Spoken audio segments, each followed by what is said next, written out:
liberalismo democrático, un marco para la libertad en superación del autoritarismo, el estatismo y el anarquismo. Y hablamos también de pedagogía integral por niveles de profundidad. El autor, esta fue la última vez que nos visitó. Ya no va a ser la última vez, porque la última vez va a ser ahora que nos visitó, porque está aquí con nosotros Rafael Eduardo Micheletti, que es docente, es educador, es escritor, y escribió un artículo que cuando vi el título dije, a ver, me gustaría ver qué dice Rafael de esto, porque me suena... El artículo se llama Anarquía o Libertad. Regulemos el espacio virtual ya. ¿Cómo andas, Rafael? Buen día, bienvenido. ¿Qué ¿Cómo tal, estás? Marcelo? Buen día a todos. Gracias por la invitación No, y por el espacio. al contrario. Gracias a vos por venir hasta aquí, hasta el estudio de Consentido Común. Bueno, debo reconocer que cuando vi el título dije, a ver de qué se trata, porque me dio un poquito de miedo. Porque yo inmediatamente que hablamos de regulación pienso en nuestros legisladores. Se me viene a la cabeza rápido, por ejemplo, el senador Mayans. Sí. Yo no le daría nada para que regule a él, y menos que tenga que ver con esto. Pero el artículo está muy bien llevado, por supuesto. Rafael lo haciendo un poquito de contexto. Y me gustaría que lo repitamos un poco acá, Rafael, si te parece. ¿Por qué vos llegás al planteo de que hay que regular ya el espacio virtual? Sí, yo aclaro que también tengo un cierto temor o una cierta desconfianza en la regulación. De hecho, me considero liberal y siempre toda regulación tiene que ser muy prudente porque bueno, puede generar muchos efectos negativos si se regula de más. El tema es que también hay efectos negativos cuando se regula de menos. Uh-huh. El liberalismo en realidad no se opone a la regulación, sino al exceso de regulación. La gran pregunta es dónde está el límite y cuál es el equilibrio. Además, hoy en día con el auge del libertarianismo, el anarcocapitalismo, me parece un poco mala palabra hablar de regular y mucho más desde el liberalismo.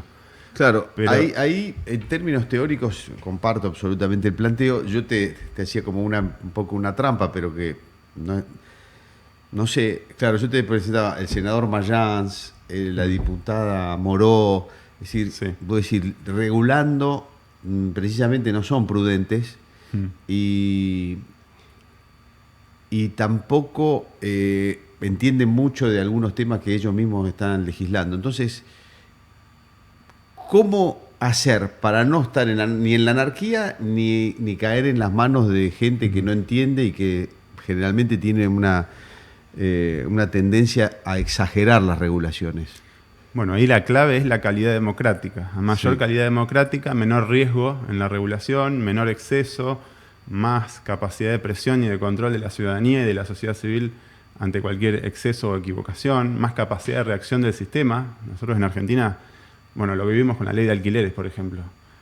Regulaciones que no funcionaron y duran años y años y años. Se quedan ahí casi para siempre. Claro, eso habla de la poca presión que hay de la sociedad sobre los dirigentes. Pero perdóname, yo te saqué del contexto y la argumentación. Me gustaría volver, porque vos haces un planteo de por qué llegas a ese punto.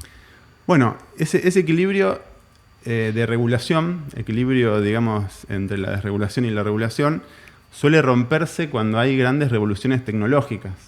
Hay un libro muy interesante de Francis Fukuyama al respecto que se llama La Gran Ruptura. No es su libro más conocido, pero yo creo que es uno de los mejores, donde él analiza cómo con las grandes revoluciones tecnológicas aparecen nuevos entornos, nuevos contextos para los cuales las prácticas, las costumbres, las instituciones no están adaptadas.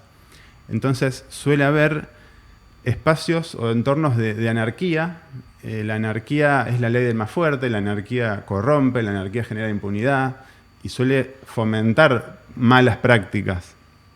Entonces, en estos procesos de transición, hasta que la sociedad logra desarrollar pautas, instituciones, reglas adaptadas al nuevo contexto tecnológico, suele haber un momento de declive. Él le llama de descenso del capital social, se podría hablar también de decadencia cultural, donde las malas prácticas se premian, son fomentadas. Hoy lo vemos un poco en las redes sociales, con esto de la polarización, la agresividad, la burbuja ideológica, esto de que los algoritmos nos muestran solamente lo que queremos escuchar y potencian nuestro propio pensamiento, la intolerancia, la dificultad para dialogar en términos respetuosos en las redes sociales, sin violentarse por la opinión distinta. Bueno, y todo esto es una cuestión de prueba y error, ¿no? De experiencia y de ir probando qué regulaciones funcionan en el nuevo entorno para poder sostener los valores básicos, digamos, de convivencia, de calidad democrática, de salud mental, de seguridad, etc. En el artículo haces un apunte especial sobre los niños. Sí. Los niños son los más vulnerables y los más perjudicados por esta transición tecnológica desregulada, que podríamos decir, anárquica. De hecho, bueno, por ejemplo, el tema de los celulares. Naturalmente, espontáneamente, todos los padres tendieron a darle un celular a los 7, 8, 9 años a sus hijos, creyendo que era algo inofensivo. Y muchos padres, aún hoy, dicen, bueno, pero no se lo puedo sacar porque si no queda aislado de su grupo. Y eso ahora se está comprobando científicamente que es un daño muy fuerte, un riesgo muy grande. Usar el celular se recomienda no hacerlo antes de 14 años.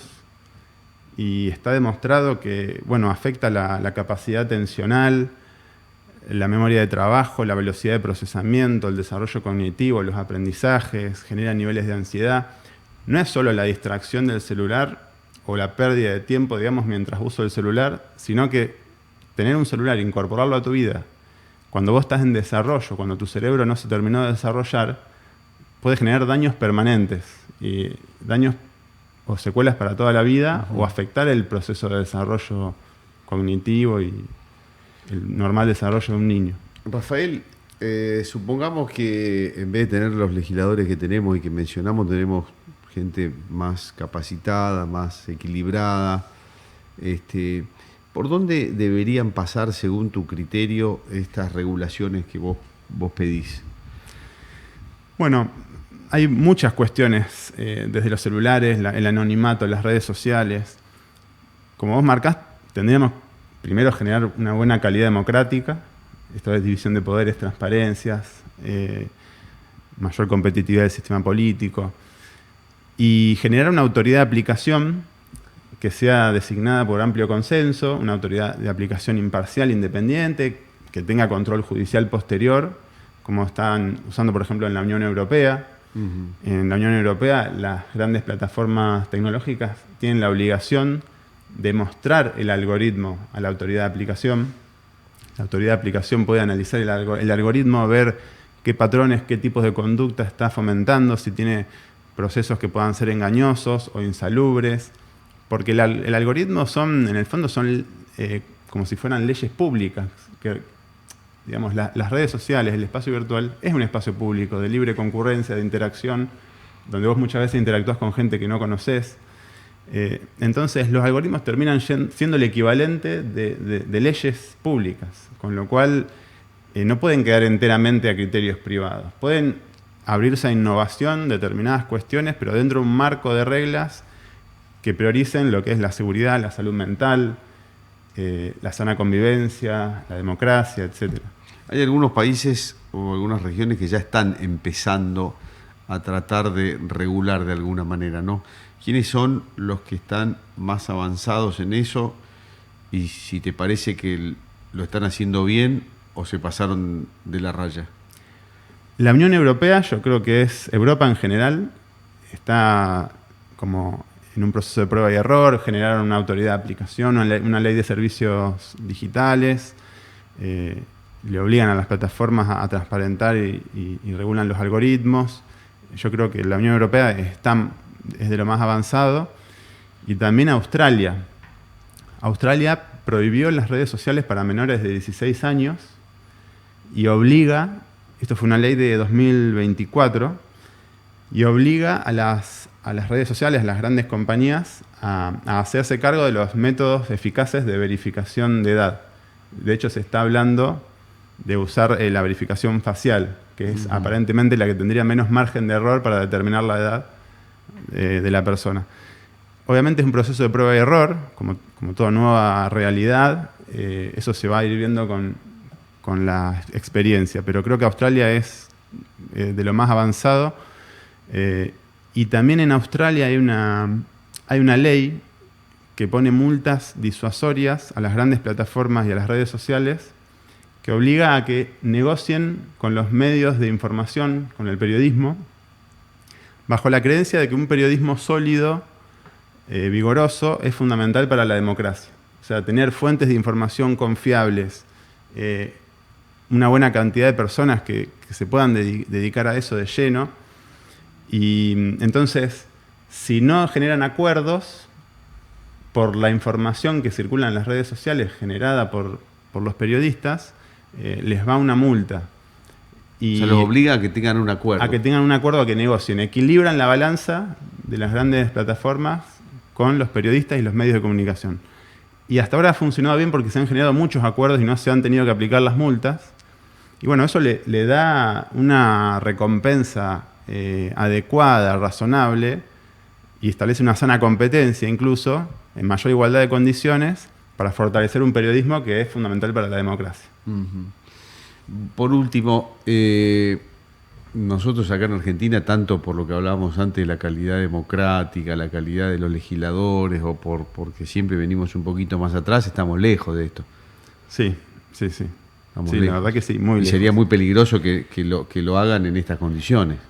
Bueno, pero hay muchas cosas. No sé si que tecnológicamente lo podrían, las cosas que se le cruzan por la cabeza la podrían aplicar, pero la podrían escribir seguramente. Hay muchas cosas que se pueden hacer. Por ejemplo, prohibir el uso de celulares en las escuelas. Hay cada vez más escuelas que lo están incorporando porque está demostrado que afecta la capacidad atencional, el aprendizaje, incluso la sociabilización, el desarrollo de habilidades sociales en los recreos que están con su celular. Cada vez hay más escuelas que lo están prohibiendo y cada vez hay más países que están obligando a sus escuelas, públicas y privadas, también a prohibir el uso del celular. Eso se puede hacer perfectamente. Y después, si vos especialmente en la escuela primaria. En la escuela primaria, sin lugar a duda. Lo que está más en discusión es la secundaria, pero cada vez más secundarias lo están haciendo. El método más habitual que se usa es que quede el celular bajo llave y que solamente se pueda usar cuando el docente lo necesita para una actividad educativa. Pero después termina la actividad educativa, se guarda bajo llave de nuevo, salen al recreo sin celular. Eso es lo que se usa en la mayoría de las escuelas que están implementando esto. Y la verdad es que se ve una mejoría, tanto de la capacidad atencional como también de la sociabilización. Claro. Y por otro lado, si vos generás una autoridad de aplicación independiente de amplio consenso, con un mecanismo como puede ser el de la Corte Suprema, que sus miembros elijan y se remuevan por 2/3 de la legislatura, entonces eso te obliga a que se elija a alguien que sea mínimamente confiable y razonable para todos y que solamente se lo pueda destituir por motivos serios y no por partidismo o cuestiones ideológicas. Si vos generas esa autoridad de aplicación, podés tener un montón de regulaciones mucho más precisas, mucho más profundas y generar cierta confianza hacia esa autoridad de regulación. Pero bueno, eso implica delegar poder en esa autoridad de aplicación y una clase dirigente, en general la dirigencia política, si la sociedad no presiona, no delega poder, al revés, acapara poder. Contrario, sí, claro. Bueno, interesantísimo y muy actual el tema. Rafael, muchísimas gracias. No, por favor, gracias a ustedes. Por acá, y con este tema que es tan importante, tan relevante. Rafael Micheletti, que es docente, es escritor, ya tenemos sus libros, es educador, es investigador. Gracias de nuevo. Gracias. Nosotros vamos a las noticias porque son las 9:35.